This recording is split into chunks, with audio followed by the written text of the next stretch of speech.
It's been a crazy day. There's no denying that. All around football, a wild day. But with that being said, we have some things to discuss. 3 main topics I want to hit on. 1, the 53-man roster for the Eagles. 2, Jadeveon Clowney goes to Seattle. But when you take a look at the package, could the Eagles have done better? And 3, LeSean McCoy released by the Bills? Should we bring him home? Is it possible? Let's talk about it.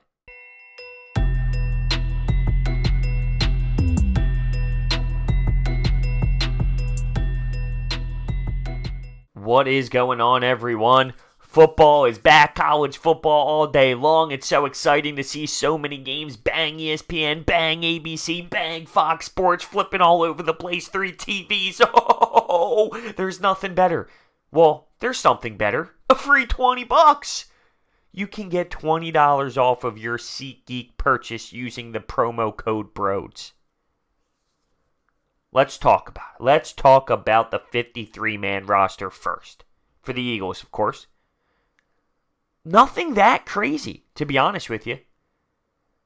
There really wasn't any wild cuts. It played out almost like I thought it would, for the most part. The one surprise was the tight end. We ended up cutting Joshua Perkins and Ellis. So we have 2 tight ends on the 53-man roster right now with Zach Ertz and Dallas Goedert. I would expect the Eagles to keep an eye out to see what other people end up doing. But I thought Joshua Perkins was a lock. All right. I guess not.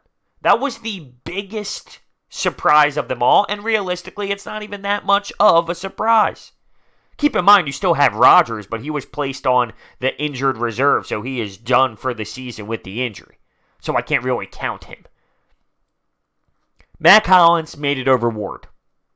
You saw it coming. You know that he's very valuable when it comes to special teams. The Eagles love their special teams unit, and he was going to be on the roster unless Ward did something magical. Ward's a good player. I think he'll find a role in this league, maybe with another team.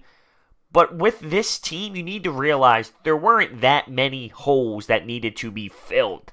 We are so stacked. Some of these players at the end of the roster that end up getting snipped, they can go make it on a team that isn't nearly as deep as the Eagles. So Mac Hollins makes it over Ward.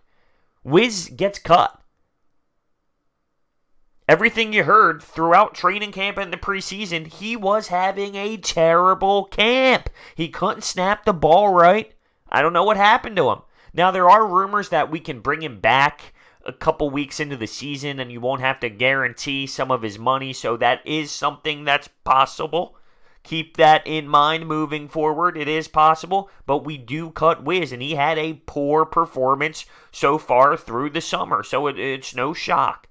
But we end up keeping Matt Pryor, who I thought was weak, and the young kid, Herbig. How about it? Smallwood finally cut.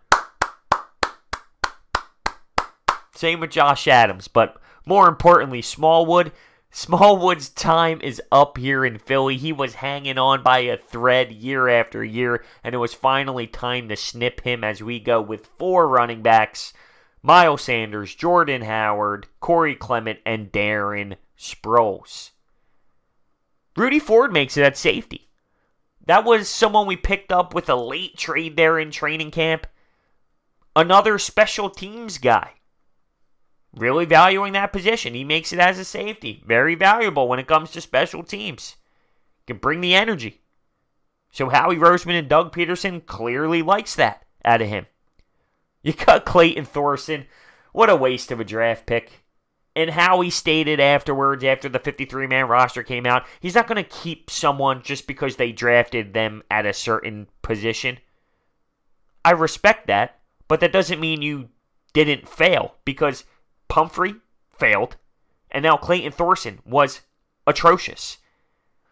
It sucks. It sucks to realize you are doing that a couple years here in bulk. Can't happen. You got to be better. You have to be better than that. We kept a lot of defensive ends. We know about our top dogs. We know about the top defensive line guys. But we keep Sweat, Deshaun Hall, thank the Lord, because he was fantastic. Sharif Miller and Ridgeway. I thought we would sneak one of these guys on the IL so you can still keep him and he's not really injured, but he's somewhat red-shirting, if you will. I thought we might approach that with someone like Sharif Miller. But no, we're just going deep on the line. Deep on both lines, realistically. That's not a bad thing to do.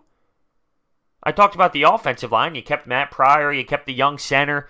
You also keep Mailata, which is a good sign, telling you that that back injury wasn't as serious as maybe some of us thought.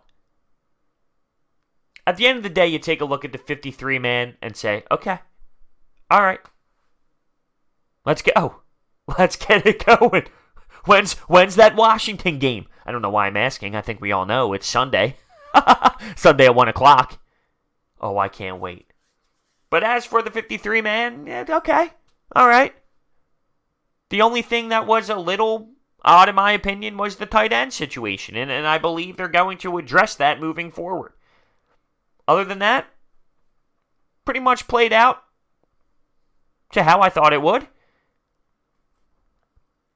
Let's move this conversation into Clowney. Because the Houston Texans today were all over the place. They end up trading Clowney to Seattle. They get in return a third-round pick, Mingo, and Jacob Martin. I don't see it. I just don't see it. Now, this organization is a dumpster fire right now. They don't have a general manager. They're making moves left and right. I don't see it. They go out and make a trade. They move a lineman. They bring in Carlos Hyde. Then, the biggest move of the day, if Clowney wasn't the biggest, this might have made even more noise because it was so out there. They trade a first-round pick. I'm sorry, not just one, but 2 first-round picks. A second-round pick. A tackle. A cornerback. No one special, but bodies. For Tunsil, a left tackle, a young left tackle, and Kenny Stills, and a 4th and a 6th. I'm sorry, what? You gave up what? How much? Now, if I'm Miami, I'm thrilled.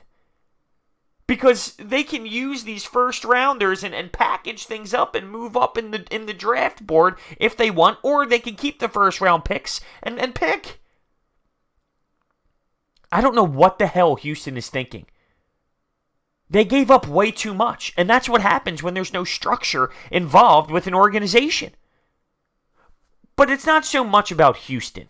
This ties in with the Eagles. You see what they gave up.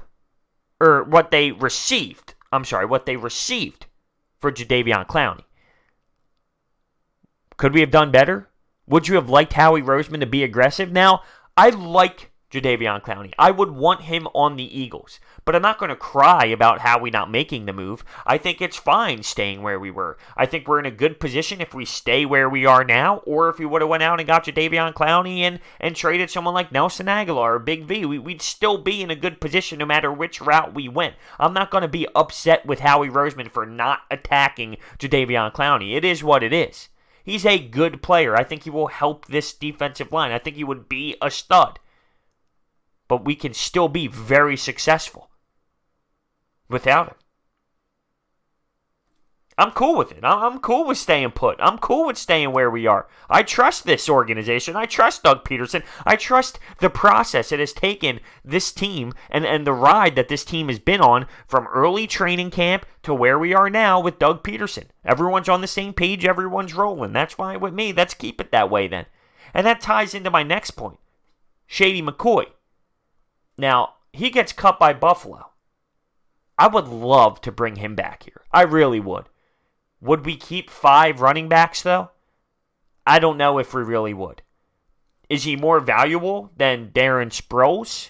Yeah, you can argue he is. But here's the thing. The Eagles would never just cut Darren Sproles right now. There's too much respect for Darren Sproles when it comes to the organization. his veteran leadership, bringing him back here at his age. There's no way in hell the Eagles are saying, hey, Darren Sproles, kick rocks. We're going to bring in LeSean McCoy. I think LeSean McCoy might have a little bit more left in the tank than Darren Sproles, but there's just no way it's possible.